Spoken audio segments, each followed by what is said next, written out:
Buongiorno, sono Calogero Condello, sono originario della Sicilia, ma vivo in Friuli Venezia Giulia da circa 33 anni.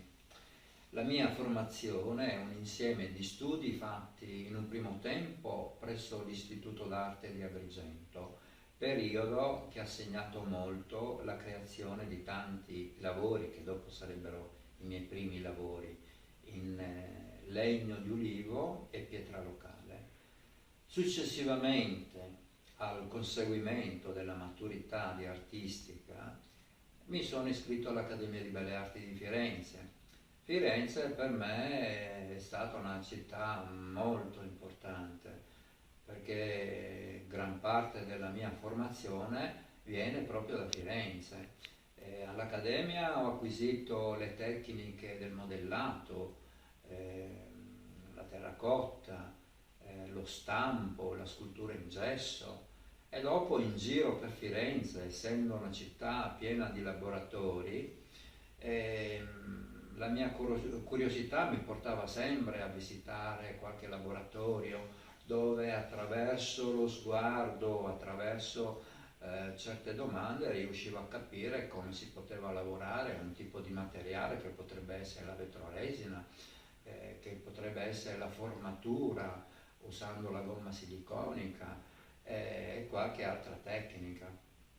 Ma comunque la mia formazione non è solo accademica, ma molta della mia formazione è dovuta a questa mia ricerca continua che a tutt'oggi esercito sulla sperimentazione di tecniche e materiali per riuscire a trovare un lavoro che mi propongo di ottenere.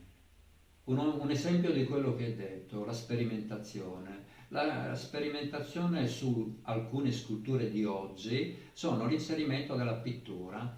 La pittura è una tecnica che io utilizzavo all'inizio degli anni 80, 80-81 e siamo nel periodo accademico. Andando ad osservare le cromie di allora, me le trovo oggi su alcune sculture che ho già realizzato.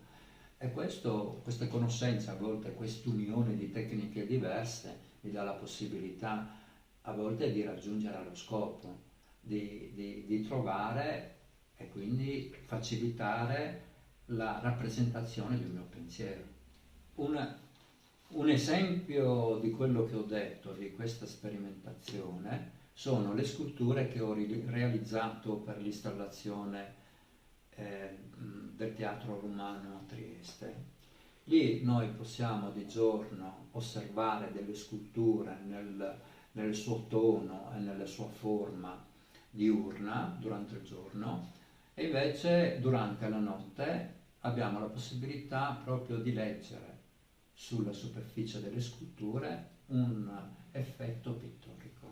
Quindi a questo punto sono due tecniche che si vanno ad unire, solo che di giorno le vedi di un colore, che è il colore naturale esterno, e di notte invece vedi colori che ci sono all'interno ci sono delle cromie pittoriche leggibili all'esterno durante la notte.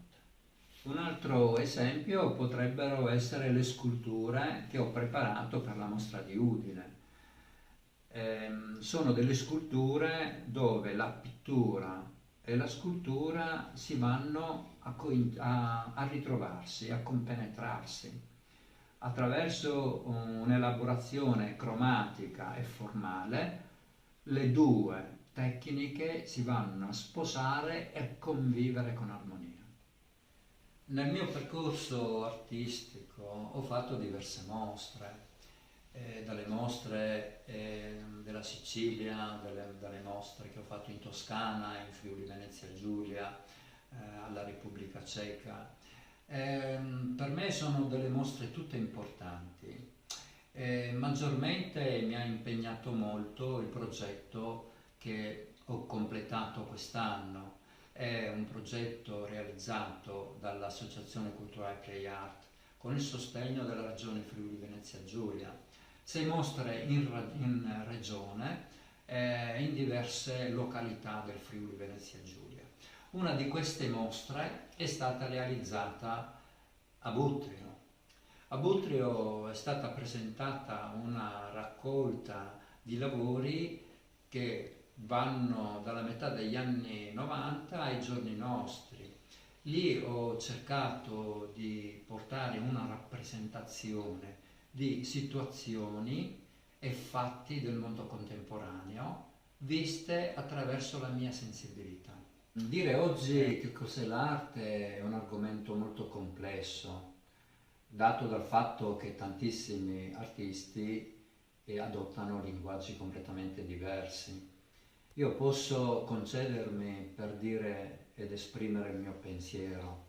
Per me l'arte è un'emozione molto profonda, mi porta alla luce le mie difficoltà, le mie paure, le mie incertezze e mi dà la possibilità di parlare attraverso le immagini e mi dà la possibilità di evolvermi, di crescere continuamente, mi dà la possibilità di vivere. L'arte per me è vita.